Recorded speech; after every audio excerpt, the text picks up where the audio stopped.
Today's message is from the Old Testament. In the morning, I spoke from the New Testament and from the epistle that was written to Titus. It will be uploaded in YouTube, I guess, and if you follow Telugu, do listen to that message. It was about how a believer should live in this society. God has not only placed us in a fellowship or a church, He has also placed us in the society. And what are we supposed to do living out there? And a bigger question about what God thinks about you and me. That was in the morning.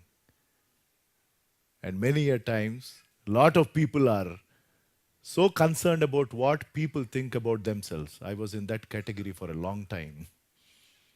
I was so overly concerned about opinions of people.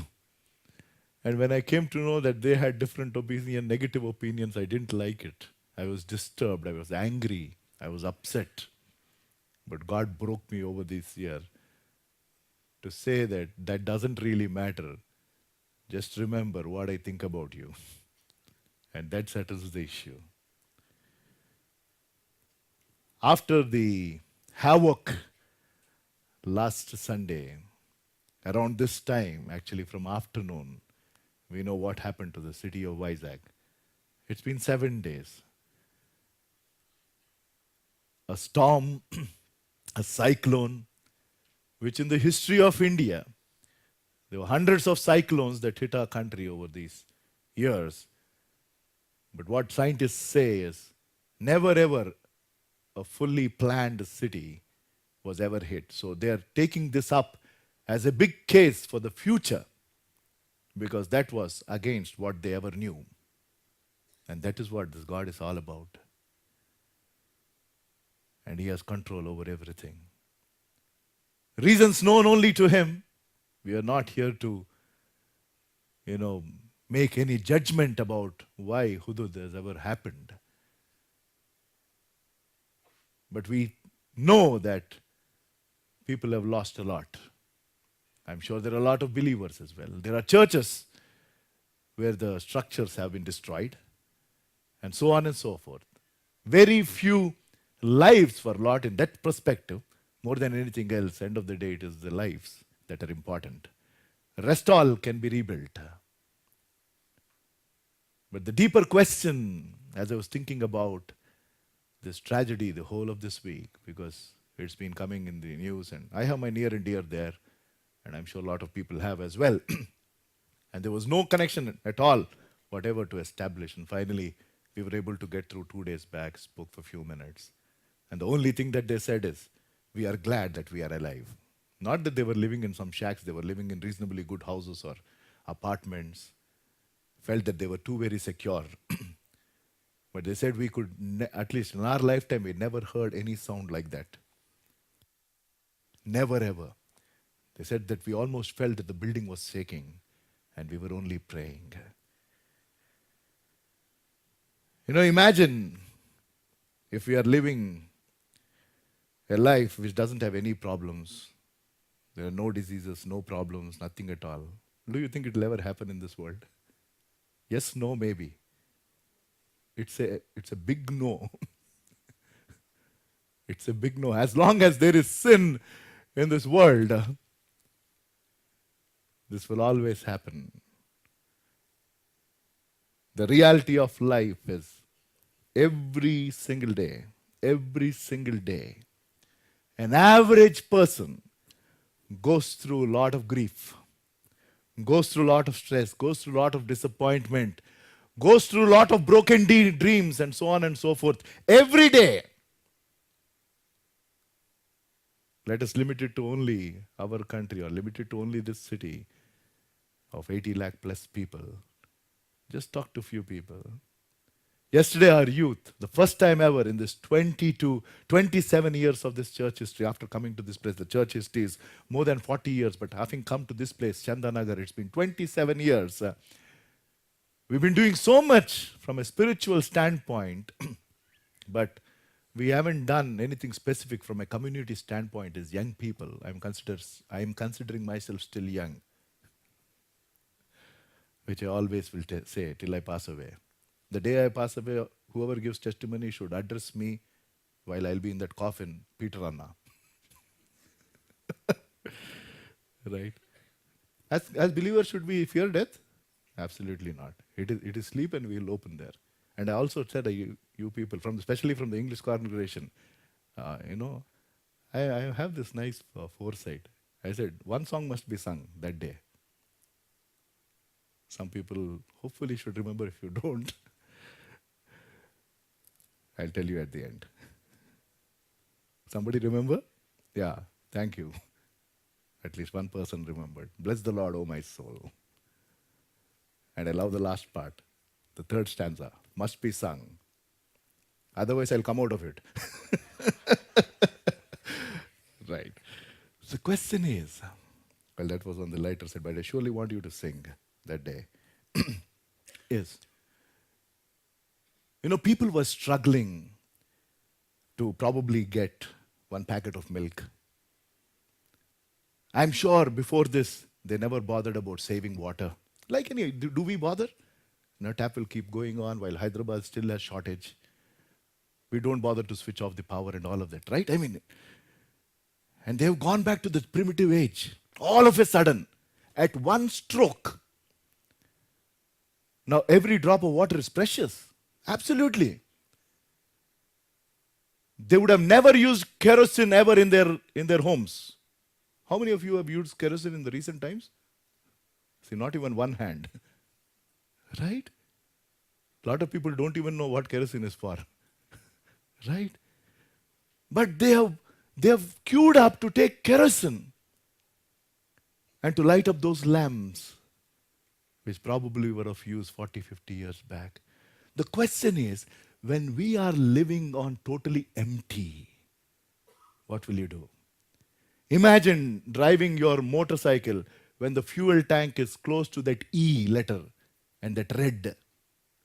You'll say, bless the Lord, oh my soul. I am sure you'll be looking for the nearest petrol bunk, praying like never before, saying that at least let this bike go before I push this vehicle. Right? That is running your life on pretty much empty. And people in Visakhapatnam have been running in that situation for almost 6 days.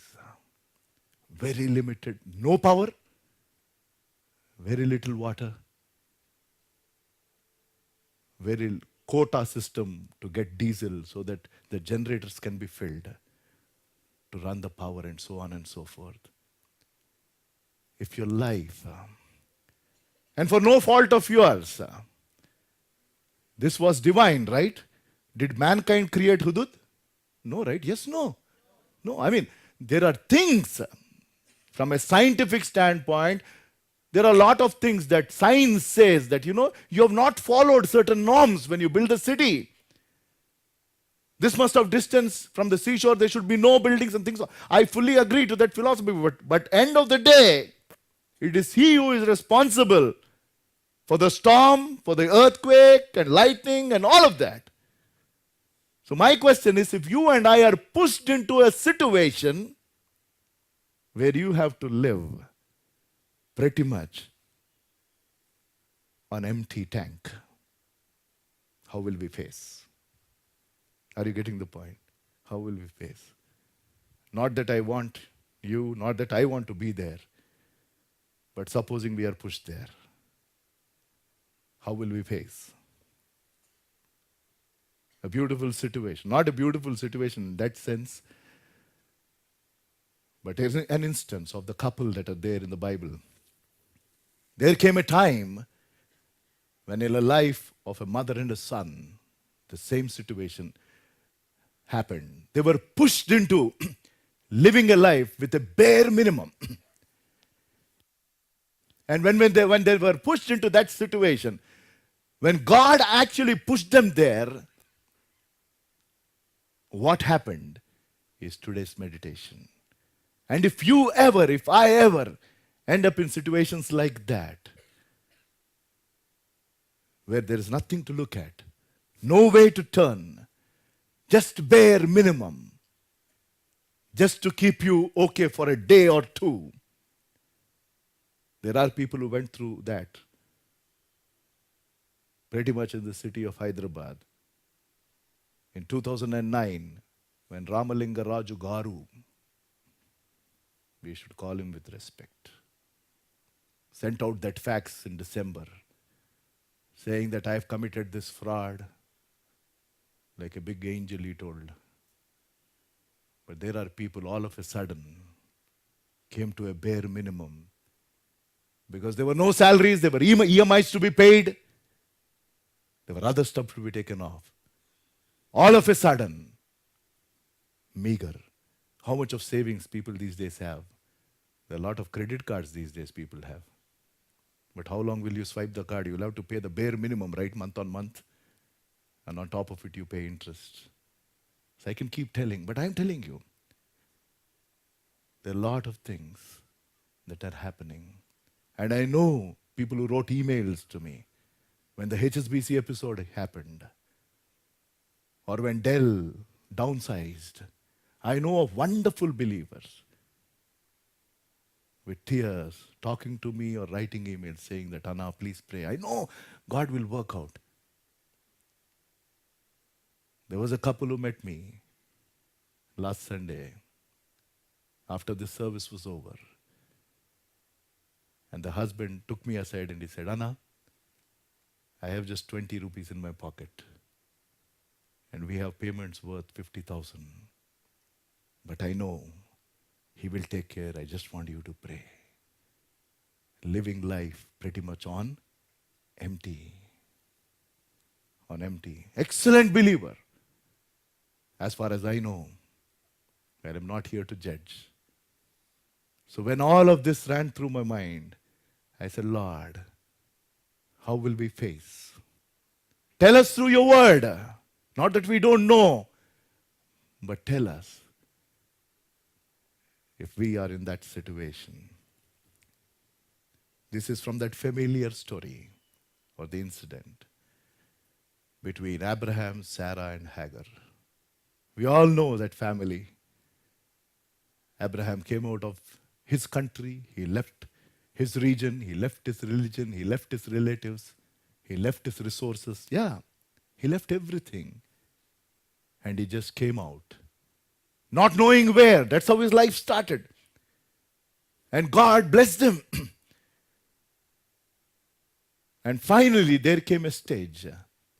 The promise that God gave still was not fulfilled. It was God's timing. And you know what happened? He took Hagar, and then Ishmael came. And later on, when you come to Genesis chapter 21, we pick up the story from there. And finally, God, in His time, He visits Sarah and He gives Isaac through Sarah. And we will go quickly because of the limited time that we have. Genesis chapter 21 and verse 12. Or we will read from verse 8 onwards. It is there for us on the screen. 8 onwards, yeah, quickly. So the child grew and was weaned. And Abraham made a great feast on the same day that Isaac was weaned. So the promised child has come into the home. And verse 9. And Sarah saw the son of Hagar. Who is that son of Hagar? Yeah, thank you, Ishmael.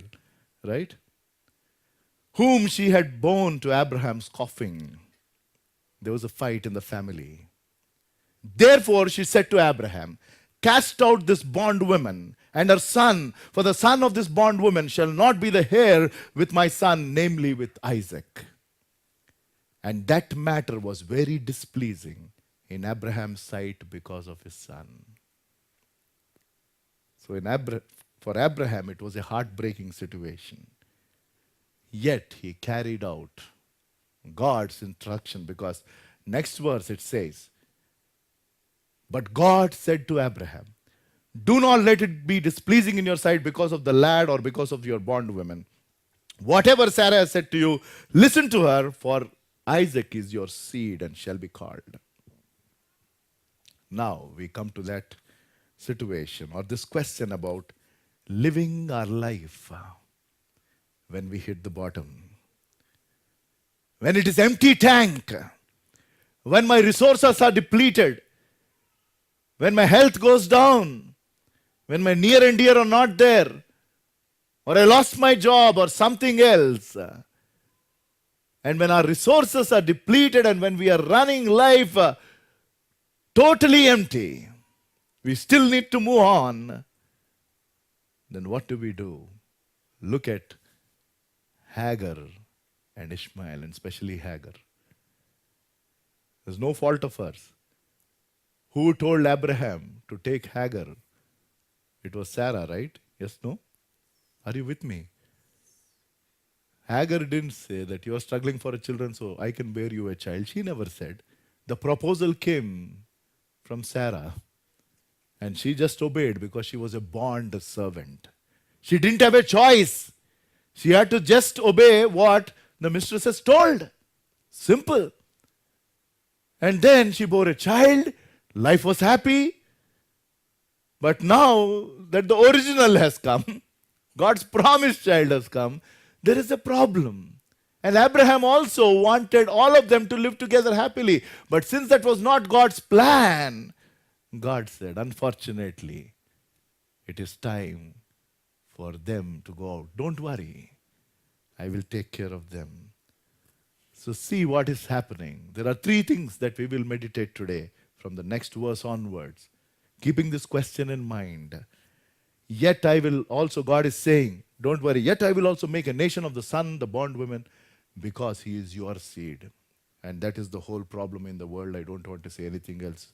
You are intelligent enough and it is going live. We need to be clever as a snake and very tender as a dove.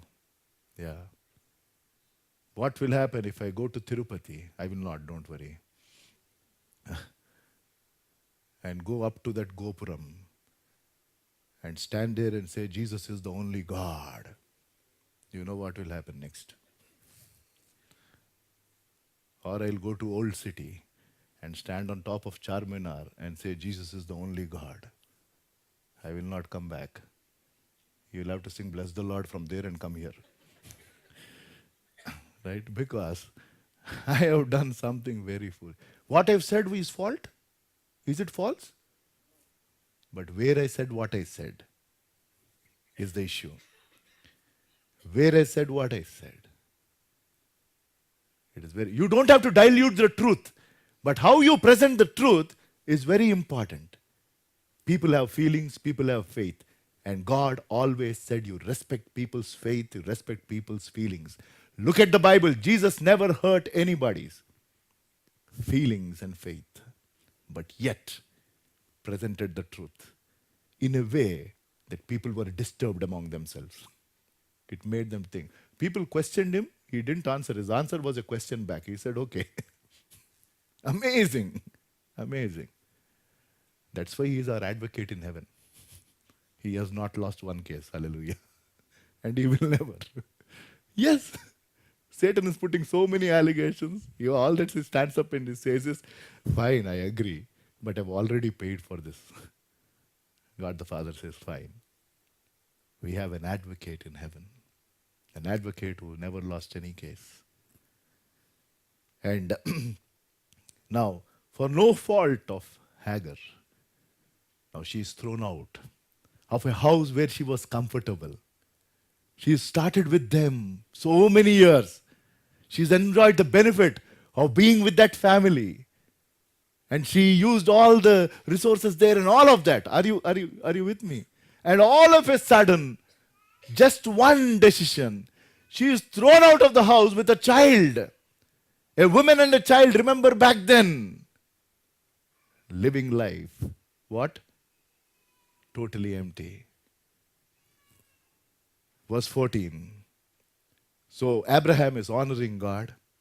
So Abraham rose early in the morning and took bread and a skin of water for us to easily understand. Back then, water was stored in the skin bags, right? For our understanding, let us keep it as a bottle of Kinley. I mean, this generation, you will not understand. And putting it on her shoulder, he gave it to her and to the boy, and the boy to Hagar, and sent her away. And this is where we start. Then she departed and wandered in the wilderness. So the first one is the wilderness that Hagar faced. Till then, you remember, wilderness is a dry place. Wilderness is a desert. There is nothing living that will be there in wilderness. It is a horrible experience to go into a wilderness from a comfortable home where there everything was sumptuous. Abraham was a wealthy man. He had a lot of servants. He had a lot of wealth. And she always had abundance even as a bond servant. And she was a special bond servant. She had certain extra privileges. And she also gave this gift of Ishmael based on the decision taken by that couple. And for having done all of that, she is now outside. And she is facing the wilderness.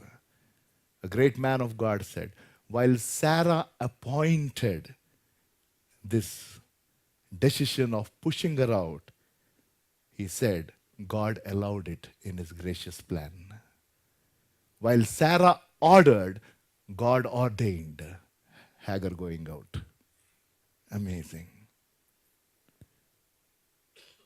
The question is, Hagar is in this wilderness with her son,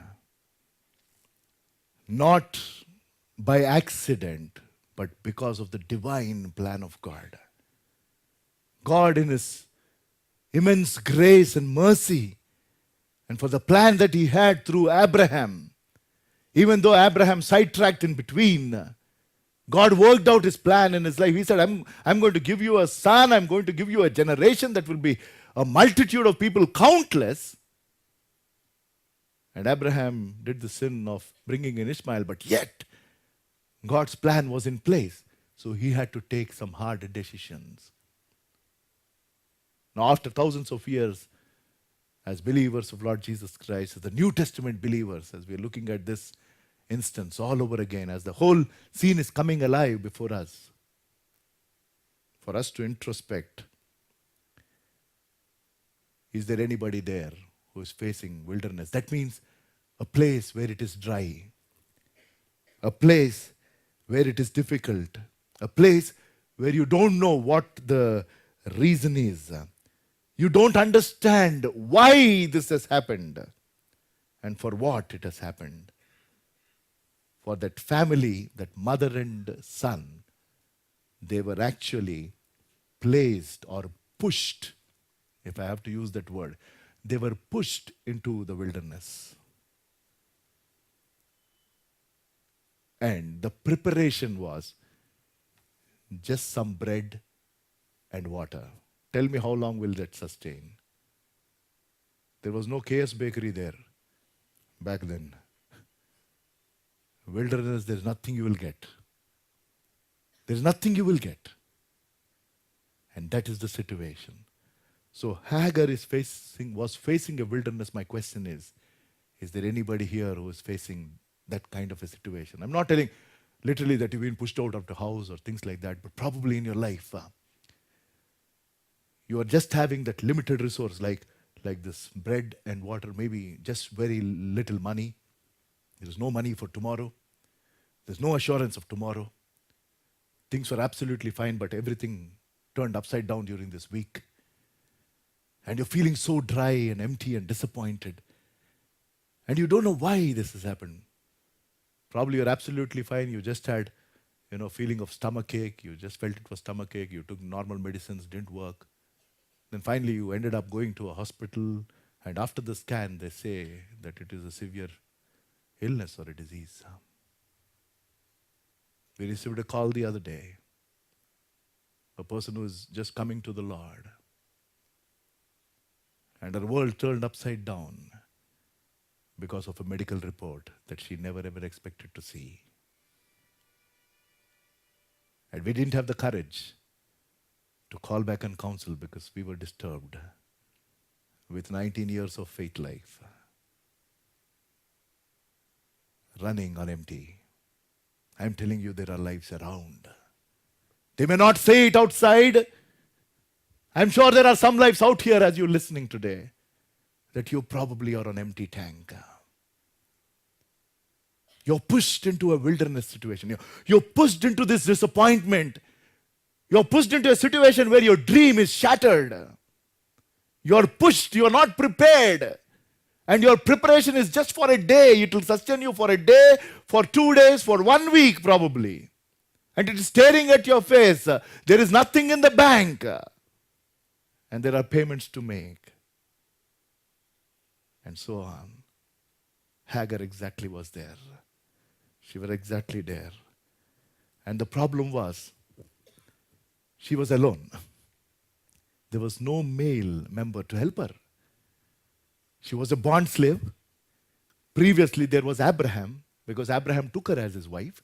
I'm sure she had some kind of an assurance. She had some kind of a security. She would have gone through wilderness as a part of her journey because they traveled a lot of places. I'm not taking you through that history. But back then, there were other people also along with her. But today, she is facing it all alone. Are you getting the point? She's facing it all alone. 20 years back when my dad passed away, all of a sudden the same day, it was the same question. Because he was such a strong person, a very dominating personality, a very determined personality. Every decision making was him. Back at home or in the church or in the school, my mom was a very, very docile, silent person. And all of a sudden the head of a family is gone. I just came out of my addiction, 4 lakh rupees debt. My sister was not settled, my brother was not settled. People are saying that your family is gone because of you, this ministry is gone, why don't you die? Because you are responsible for his death. I don't know what went on in my mom's mind. She never told me anything. But I know her personality. And a lot of people were worried about her mother, her own sisters and brothers, because she was the youngest in the family of 9 people. And suddenly she is losing her husband, who was a man of God, who was doing his work, honestly, glorifying God, a very strict person, a very, very, I'm not telling it just because he was my dad. I didn't realize it though. He never compromised. Straightforward. Very, very straightforward. And he was gone. It was like a wilderness, facing the desert. Nothing to bank on. My mom was a school teacher earning just few thousand. No bank balances, nothing. 4 lakh rupees minus balance was the bank balance. But look at what happened in this 20 years. Hallelujah. We never ever knew. We never ever knew. She did it all alone for 9 years. She's been promoted to glory. 2005, October the 27th, during the next week, we complete 9 years of losing our dear mother. But when I sit back and say, how could she pull on for 9 years? All alone. She never told anything. I'm sure she was crying out to the Lord. I'm too very sure. But God strengthened her. Like He always does. So is there anybody here who is facing some situation all alone? You probably can't even share with your parents. You can't even share to your spouse because it's way too sensitive. And you have to fight this battle all alone because it is related to your work or something else. I don't know. But I'm sure God is talking to few people for sure. She was fighting it all alone. So this is a time. The question is, because she didn't create that situation. That is where is the issue. If she was responsible for the situation, it's easy to understand. She is nowhere responsible for the situation. No way. It is the divine plan of God. That's a different thing from a spiritual standpoint. But from a logical standpoint, from a reasoning standpoint, from a worldly standpoint, it's like, this is not right. What is the fault of Hagar? So when you like, you keep her in the house. When you don't like, you throw her out of the house, is it? No. Then what is God teaching us today as His children? If we are pushed into, if He pushes us into situation unknown to us, what is it? There will be times when we are pushed into such situations. We will come to learn, if we introspect ourselves, that whatever little, that is what is the learning for me.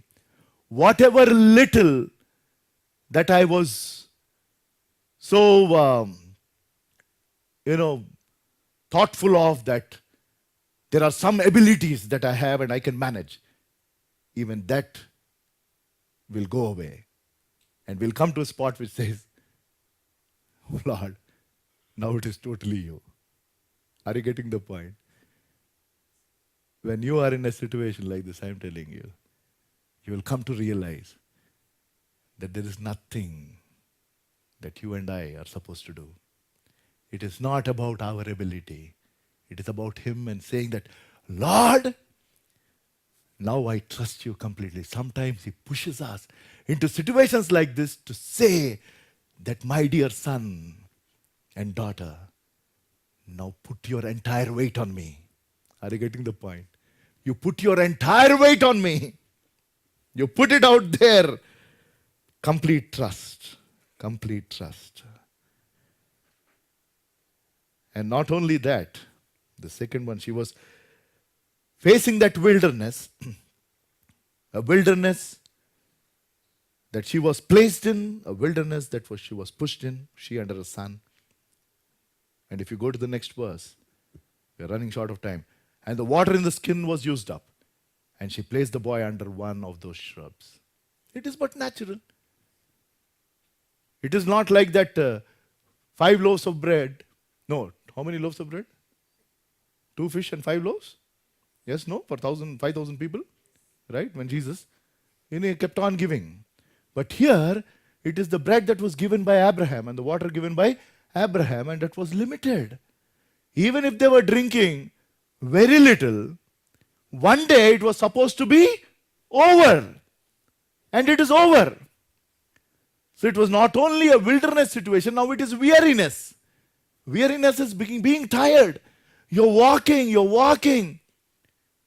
And now you don't have anything to eat, neither you have anything to drink. So what is steering them? To be very, very straight, because God's word says, she realized, now we are not going to live for long. Got it? She has come to that conclusion. If you go to the next verse, then she went and sat down across him. That means she left her son underneath a shrub. There is no water. That limited, now the tank is really totally empty. It was almost touching that E in the speedometer. 1 bottle of water, 1 bread. It pulled them on in the wilderness. But now it is totally empty. Totally empty. Tank is empty. Nothing. No way to look. No help. No way to turn. The entire dream fell down. So she is staring at that little boy, saying that she was not concerned about her, by the way. Amazing. All that she is focused is, my son is dying. I don't want him to die. That is what she cried out. So she was lost, she was confused, she was helpless, she was dry. She was barren and in a wasteland. Hagar was alone with Ishmael, with no help, no advice. Didn't know where she was going and what was going to happen, because everything is gone. For she said to herself, let me not see the death of the boy. So she sat opposite to him and lifted up her voice and wept. And that turned it around. That turned it around. In her desperation, she started crying out to God. Remember, she was with Abraham, and Abraham was the father of faith. Are you with me? She has seen Abraham, the way he came out and he came to know this living God called Jehovah. So, because of that, in that situation, she didn't blame. She didn't blame her master. She didn't blame God. All that we were saying is, Lord, come to my rescue. And I am telling you, when you truly cry out of your desperation, I'm not telling about this literal tears. Whether tears come or not, that's not important for me. But when your heart cries out in desperation, in distress, saying that I'm not having any clue whatsoever, there is no answer to that big why that you at times that comes in our life. Why only me? Why now? And there is no answer to it. Hagar cried out. She cried out. And see what happened. It is amazing. The third one. And with that I close. And God heard the voice of the lad. Amen. Clap for the glory of God. And God heard the voice. And I am telling you today, if some of you are almost touching that empty, some of you are probably just out there empty. Maybe you have everything. Let me tell you this another emptiness that people have. They have everything by way of money, by way of good house, a good job and all. But deep down here, empty. There is emptiness, there is loneliness. And if you're not cried out to God, take this lesson from Hagar. She cried out. And God, then the angel of God called to Hagar out of heaven and said to her, "What ails you, Hagar?" What a question. What is bothering you? What happened to you? Fear not, for God has heard the voice of the lad where he is. So God, I'm telling you, is seeing your problem. God is hearing your prayer. And God will keep his promise. There is no doubt. My dad, when he was alive, he had the habit of, underlining and writing the date and noting down the names of his children for whom that promise was. I only saw that Bible after he passed away. Or the Bibles, he kept changing Bibles, lot of underlining. And to my surprise, to my shock, for my sadness, lot of things he wrote, and he said, promise for Peter, a time when I never used to read the Bible. My dad claimed those promises. He didn't see the fulfillment of his promise while he was alive, but for the past 20 years, he's seeing it up from heaven, and I praise God. My only regret, which will always be there till I pass away, is wish I turned much early. That's always a wish. There were numerous, my mom told, looks like, and when my brother and my sister later on saw, hey, whatever you do, you're still your dad's favorite. There are hardly any written on our names. He used to say that, Danny, who is my younger brother, I have a sister and a brother. He used to say, I don't know about this fellow, but Danny will do my service. And he will come to the ministry. Danny is still doing it in a different way.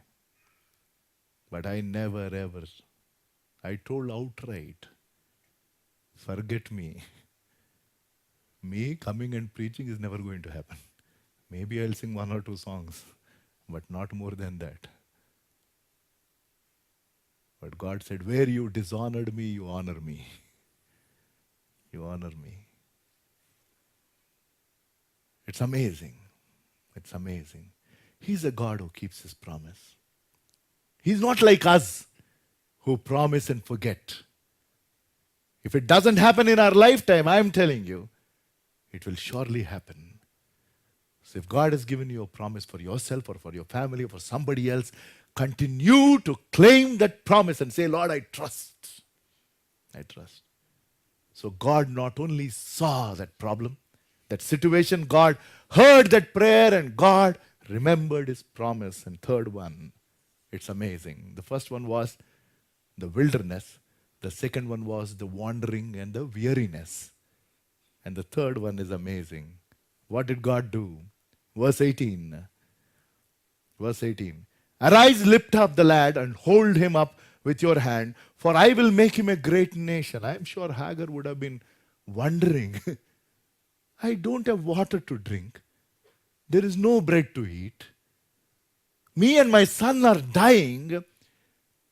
And this God is telling me to stand up and pick up my son. I'm sure she would not have the energy to even tap him and hold his hand and keep walking. But she trusted the voice of God. And verse 19, then God, this is amazing, then God opened her eyes. What she didn't see till then, she started seeing. And I am telling you, if you're crying out in desperation, if you've been crying out in distress and you've been worried and saying, Lord, I don't have an answer to this why in my life as to why you have pushed me into this wilderness, into this disappointment, into this disaster, into this dry life. All of a sudden it turned upside down and it's been a couple of months now, situation is still the same. I am telling you today, God's word is telling that open your eyes to his word and he'll show you where the solution is for your problem. God opened her eyes and she saw another Kinley bottle. Think this is amazing. God opened her eye and she saw a well. Exchange offer. Hallelujah. For one dry bottle, God provided a well. For me, a well is an unlimited resource. Hallelujah. It settles it for me. It settles it for you. Maybe you're facing a wilderness, but God will dig a well for you. You just need to draw from his resource. That is the God we serve. He didn't send a can of water saying that you use it, again I'll supply. For 1 liter, 10 liter, no. For 1 liter, unlimited. She went and filled. She can take as much water? Yes, no? Wow. A woman who was pushed into a wilderness which she was not prepared, which she was not responsible, where she kept going and she became weary. She was wandering and finally she gave up. She didn't want to keep her son with her and she left that son there and sitting in a distance, talking to herself and saying, I should see my son die. But she cried out and God heard. And all that she had to do was to draw this water, to drink this water, and to also distribute that water. Yes. When God provides in a situation, my life is a classic example of the many lives. 20 years back, we were in that place. Totally lost, totally empty. But God's word from Joel was there, from the book of Joel. I will give you back the years that the locust has eaten. That's what God told me. And over these years, God gave me back all that the locust has eaten. 100-fold, or maybe much more. Amazing. Not in a day, but we surely had food to eat. There were times we didn't even know whether we'll be able to buy rice for the next day. I'm talking of me before my marriage and things like that.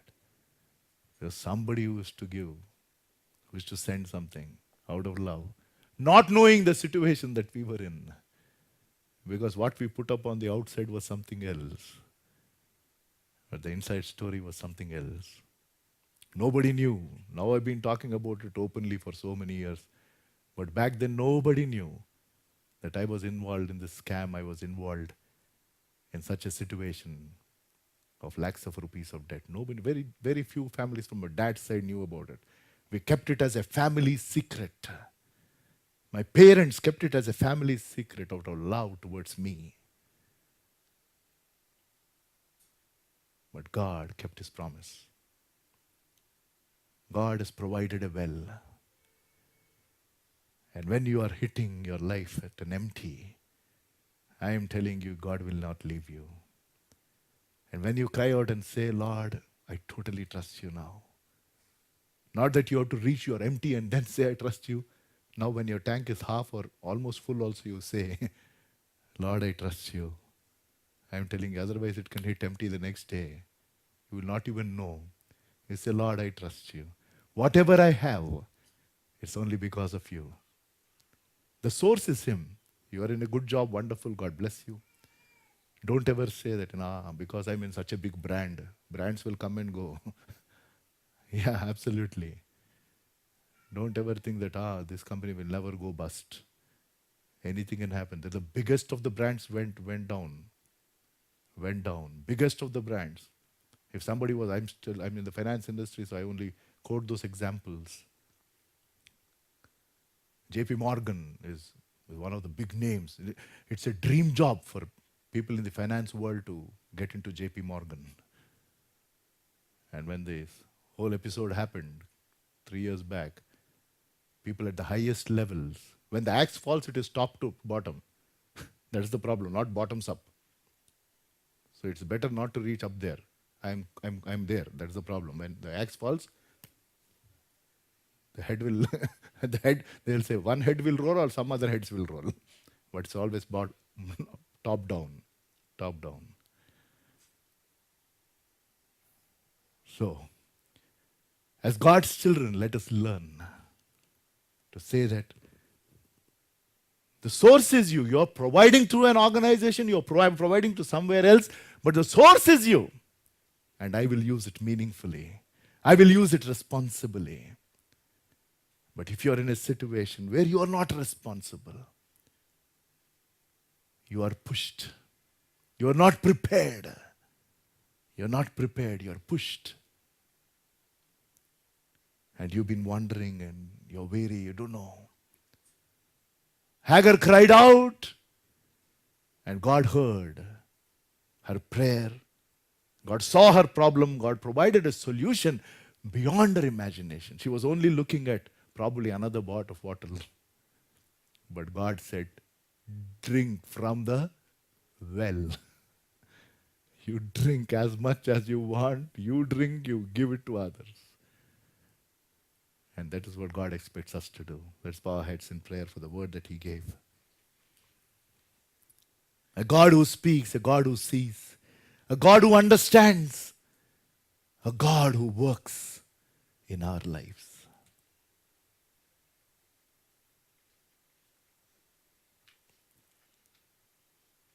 God gave you the answer for your situation, for our situation. Complete dependence, total trust, knowing that He will take care. He is in the process of digging a well for you to give you unlimited resource. Turn to Him and depend on Him completely. Loving Heavenly Father, we thank you, God, for giving us this time to hear your voice. You have revealed yourself, you have spoken, and we are blessed. Thank you for that assurance, God, that you're always there for us. In Jesus' name I pray. Amen.